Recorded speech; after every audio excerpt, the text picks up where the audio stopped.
You absolutely popped up in this reading. The Queen of Cups, that's you. This is a water sign Scorpio. I absolutely, yeah, this is definitely you.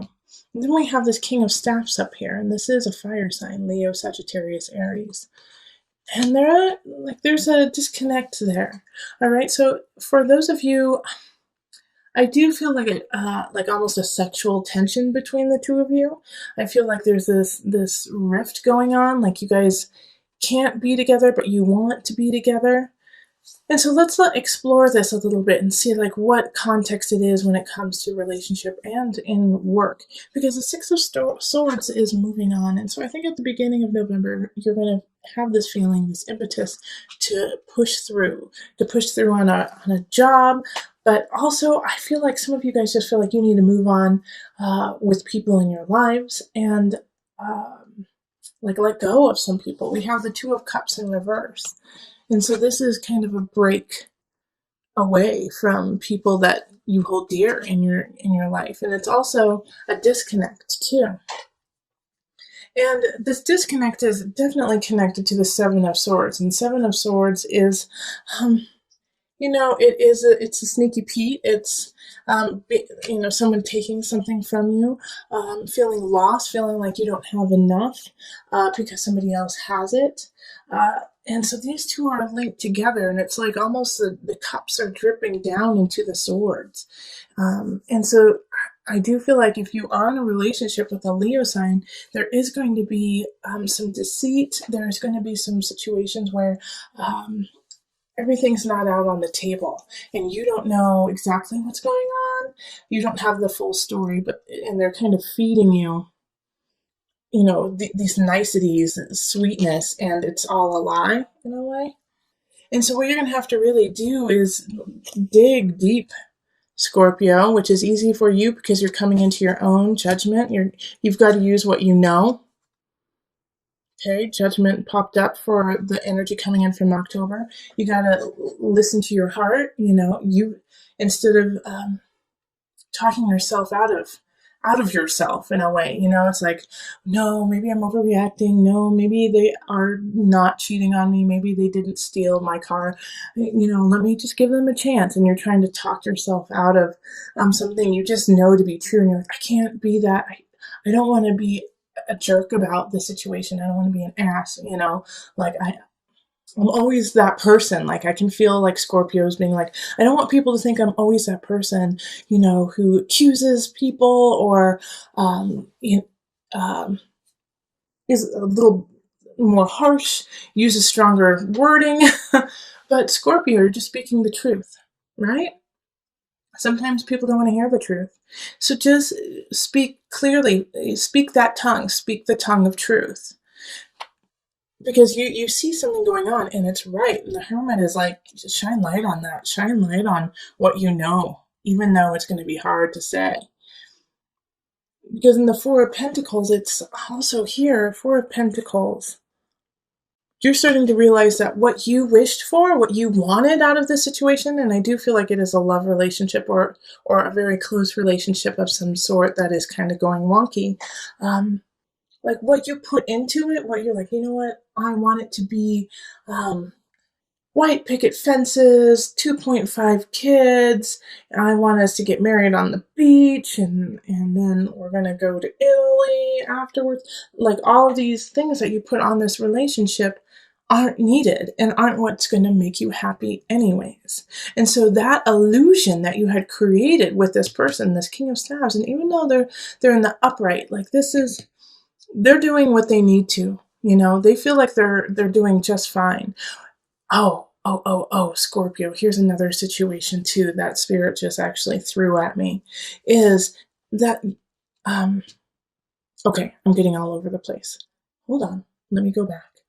So this energy that, that you have put into the relationship of what I want it to be, it won't make you happy. And what will make you happy is like a soul connection.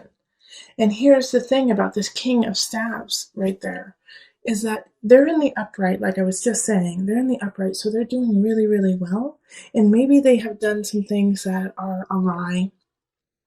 made some choices that aren't in your best interest, but are in their best interest, and so that's conflicting. But you have to let it go. Seven of Cups is like not seeing choices clearly. Yeah, they're charming. Yes, they're sexy. Yes, they're fun. And yes, there was this connection, but it wasn't the truth. But here's another spin on all this, okay? Is that there is this amazing soul connection between the two of you, and that you are meant to be together, Two of Cups. However, something is blocking you too. All right, because with the Six of Staves, not Seven of Wands, but the Six of Swords, the two sixes here, that energy, six is the energy of growth, learning, protection. It's often nostalgia, looking to the past so that you can move forward. With these two energies, it's like they're almost conflicting for you guys. Like you have an idea, a foundation, and he or she has a foundation, and they're not the same. And so it's like you guys have to step differently to meet each other. You know what I mean? Like you guys have two different paths, but to step on the same path, it's different levels. Like one of you guys may need to give up where you live, while the other person may need to give up the idea of marriage. That you guys will get married, but you will be together forever. It's like, oh, I'm sorry. I know that I probably sound very confusing to you right now, but there's just like so many different situations going through my head for you that like there's like this block that is definitely there that is not your fault. And so that's a possibility too, is that there's just this third party in a way, even though we didn't get, the Three of Swords, but we did get the Seven of Swords. We have like this other party who's trying to split you guys up. And, you can apply this to work too, really, but this is so relationship. This is so romantic, so about the heart. Okay, yeah, but and then we have these two fours here, and that's hard work, achievement, stability, and they're in the reverse, which is really interesting there too, because it's like all the work that you've put into it isn't helping you out because it's just not the right situation. There we go. That's what it is. Okay, so I'm going to pull on the angel cards, Scorpio. Sorry for the interesting helter-skelter reading. Hopefully you gain something from it. It didn't mean to turn into like a love reading, but it definitely was that.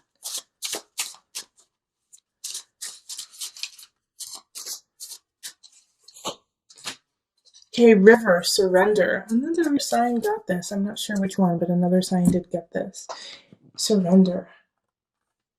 And I didn't read the book for them because it just didn't feel like that sign needed it, but I am going to read it for you because I'm getting called to, that there's something in there that you guys need to hear.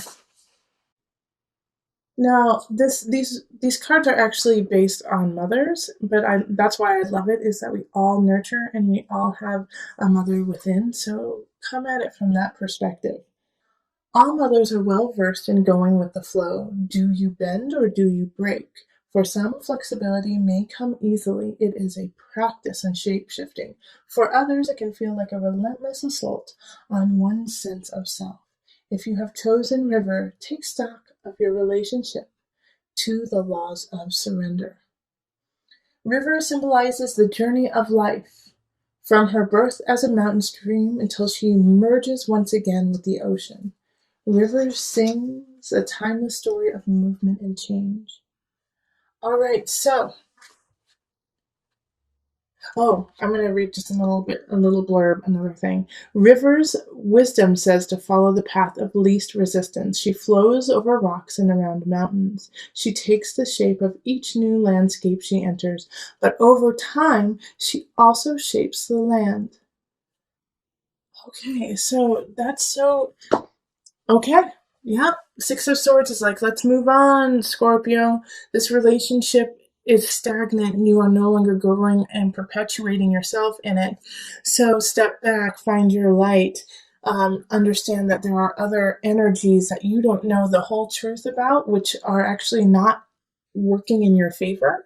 And so you have to gleam the light on that hermit, go into the details, show the light in the dark to figure out what steps you need to take next, because what you have been working on is not working. So go with the flow, see what happens, and then from there, let your heart shine and guide you down the river. So with the Five of Chalices here, it's, time to let go of what has already happened, that you can't change the past. You can't change the immediate past. You have to step up to it and own your situation, own your space in the situation. Five of Chalices is saying stop looking at the negative aspects of something going awry, of losing something, but realize what you have remaining and what you have to work with, that you have plenty to work with. So make sure that you lament, you mourn the loss of something, absolutely. But then you turn around and you see what you have left and fill yourself with gratitude. Because we do have arguments happening that second half of October, the second half of November. All right. So Five of Wands is talking of fights within relationship, fights within family. For us in the States, this is the energy of Thanksgiving, like meeting with your family. Maybe your family has completely different political views than you do, and you guys start to kind of pick at each other, and it turns into like a full-blown argument, fight before the turkey has even hit the table. So make sure that you are taking stock of where you are before actually starting that fight, picking that fight with somebody else, and just start to really think about, will I really regret this tomorrow if I pick this fight with somebody I love? Will I turn into the Five of Chalices and go, oh gosh, why did I do that yesterday? When I love this person and it's not even worth fighting over, Or it could be the opposite too. It could be, oh my gosh, why didn't I stand up for myself? Why didn't I, say, gosh, what you're saying is totally wrong and I don't appreciate it and I find it disrespectful. Why didn't I say that? So the Five of Wands is like, pick your battles, choose your battles wisely, because all the battles that you are about to have a meaning and will affect you in the future, and will affect how the other person deals with fights and arguments with you in the future. So pick them wisely. And we have the King of Wands popping up, and they popped up in your November reading too. And this is, a Leo, Sagittarius, Aries. They're still here. And so the connection though, this is with work. So, go back to the November reading after watching this, because I'm going to add on to it right now. The King of Wands energy, like I was saying in the November reading, often has that feeling of relationship for you, has a feeling of love with you. And I think it has to do, it's somebody from work, now that it's coming up in, career work area, that this is somebody that you meet through work, or somebody that you are going to grow your work with. All right. So this is a very important person in your life, especially since they popped up twice now. Okay. So in the November reading and then again now. So this fire sign has a lot of potential to, create a future with you. And the reason why I say that is the Nine of Chalices right next to it. This is abundance, this is happiness, and this is in the sign of abundance, Scorpio. So Nine of Chalices is feeling really content and happy with how things are in some regards, and with abundance, it could be, financial abundance, it could be emotional abundance, it could be your personal abundance, how you feel about yourself. But there's some aspects in your life that are going really, really well, and it doesn't come without all the work you have already put into it. And the King of Wands sees that. And I think this is why these fights are so frustrating to you when it comes to family and when it comes to relationship in some regards. Because you're like, I am finally feeling comfortable in my own skin. I'm finally feeling like I can take the steps I need to for my life. And then you come in and you like try to strip me down, take away my light, take away who I am. No. And so this is like why the fight I think is actually happening is it's like for most of you, it will be, I need to stand up for what I have because I'm so grateful to be who I am. Yeah. And the Ten of Swords. This is like, this is power. Power, baby. This is power, Scorpio. Because this is in the mind, body, soul connection. So this is a rebirth.